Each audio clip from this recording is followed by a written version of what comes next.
쓸모아. 세계 경제 성장률이 대폭 조정되는 가운데 OECD 국가 중 한국이 경제 성장률 톱 국가로 발표되었습니다. IMF는 올해 세계 경제가 1930년대 대공황 이후 최악의 경기 침체를 겪을 것으로 예상하며 올해 세계 경제 성장률을 마이너스 3.0%로 예측했습니다. 한국의 경제 성장률도 크게 떨어져 마이너스 1.2%로 전망되었는데 전 세계 상황과 비교해보면 그 속에서도 희망을 볼 수 있다는 말이 나오고 있습니다.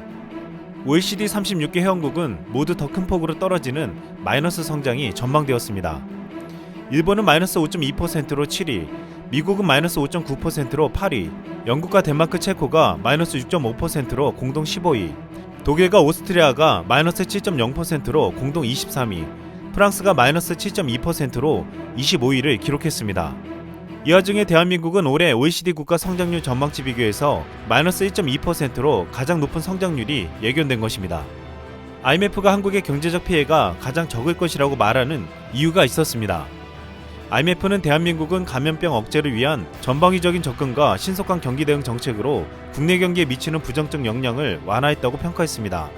전문가들은 한국의 경제가 주요 선진국보다 타격을 적게 받은 가장 큰 이유는 많은 국가들이 사용한 봉쇄령을 내리지 않았기 때문이라고 보고 있습니다.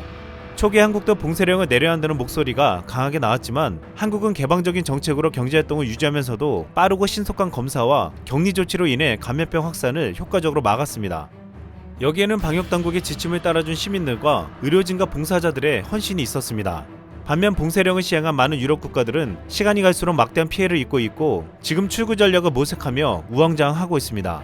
프랑스는 아직 질병 통제가 안 됐다는 이유로 봉쇄령을 연장했고 스페인에서는 감염 경로가 확인되지 않은 환자들이 13만 명에 달해 보건당국이 난항을 겪고 있습니다. 유럽에서 가장 먼저 피해를 입은 이탈리아에선 정부의 봉쇄령 연장 조치에 기업들이 반발하고 있습니다. 앞서 이탈리아 정부는 13일까지였던 이동 제한령을 5월 3일까지 연장했습니다. 일찌감치 봉쇄 정책을 썼던 러시아와 싱가포르도 최근 확진자가 급증하며 새로운 유형 국가가 되고 있습니다. 강력한 봉쇄 정책을 쓰며 청정국이라 불렸던 싱가포르의 확산세가 최근 심상치 않습니다. 13일 하루 386명의 신규 확진자가 무더기로 발생하며 일일 최다 규모를 보였는데 지난 14일에도 334명이 추가로 확진되었습니다. 일일 확진자가 전날에 이어 이틀 연속 300명대를 기록하면서 환자가 3,000명을 넘어서자 정부 내 위기감이 증폭되고 있습니다. 싱가포르는 지난 2월 중국발 입국을 전면 금지하고 3월에는 모든 외국인의 입국을 금지하며 국경 봉쇄에 들어갔습니다. 이러한 정책의 효과로 그동안 확진자 두 자릿수를 유지해 싱가포르는 방역 모범 국가로 뽑혔지만 그 효과는 오래가지 못했습니다. 최근 이주 노동자 기숙사를 중심으로 집단 감염이 발생하고 섣부른 등교 수업 전환으로 지역사회 감염이 늘어나며 한순간에 뚫려버렸습니다. 러시아도 무서운 속도로 확진자 수가 늘고 있습니다. 러시아는 신규 확진자 수가 2,500명대를 넘어서며 10월 0시 기준 누적 확진자 수가 2만 명을 넘어섰습니다. 러시아는 자국에서 첫 확진자가 나오기 전인 지난 1월부터 일찌감치 중국과의 국경을 봉쇄하고 중국인 관광객에 대해 전자비자 발급도 중단했습니다. 3월 말에는 전세계적 확산세를 보이자 6개국 국경을 모두 차단했습니다. 러시아는 이런 효과로 확진자가 전혀 생기지 않는 것처럼 보였지만 그것은 착각이었습니다. 러시아에서 확진자가 크게 증가한 것은 검진 건수가 크게 늘면서 감염자가 대규모로 확인되고 있고 해외 유입 감염자를 통한 2차 전파가 확산되고 있기 때문으로 보고 있습니다. 싱가포르와 러시아의 사례를 보면서 막무가내 국경 봉쇄 정책이 일시적인 효과는 있지만 결과적으로는 확산 방지에 효과가 없다는 것을 증명했다는 주장이 나오고 있습니다.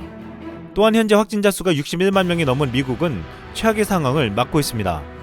재임 기간 동안 엄청난 경제 성장을 이뤘다며 재선을 자신했던 트럼프는 4월 11일에는 경제를 정상화시키겠다고 공언했지만 확산세가 폭발하자 4월 30일로 연장하더니 이제 미국 의료계에서는 빨라야 6월달이 될 거라고 말하고 있습니다. 최근에 한 여론조사에서 미국인 70% 정도는 백신이 나오지 않으면 NFL 같은 프로 경기를 보러 가지 않겠다고 답하며 한동안 정상적인 경제활동이 되지 않을 것으로 보고 있습니다. 그러면서 미국인들은 성공적인 방역을 하고 경제활동을 제한 없이 하고 있는 한국을 눈여겨보고 있습니다.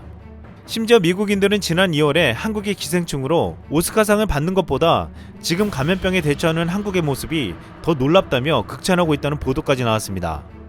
미국인들이 환호하는 이유는 한국은 도시 전체를 봉쇄하지 않았고 국민들에게 자유를 주어가면서 감염병을 통제하며 결국 확산세를 잡아냈다는 것입니다. 이런 극찬은 미국뿐만 아니라 봉쇄령이 풀리지 않는 유럽에서도 우러러볼 만큼 한국의 민주주의적인 방역 방식이 높게 평가받은 것입니다. 문재인 대통령은 지난달 한국 기업인들이 각국의 입국 제한 조치를 받지 않도록 외교 채널을 통해 협의하라고 지시한 바 있습니다. 이로 인해 건강상태 확인서를 소지한 기업인은 각국들에게 예외적으로 입국이 허용되도록 협의를 해왔습니다.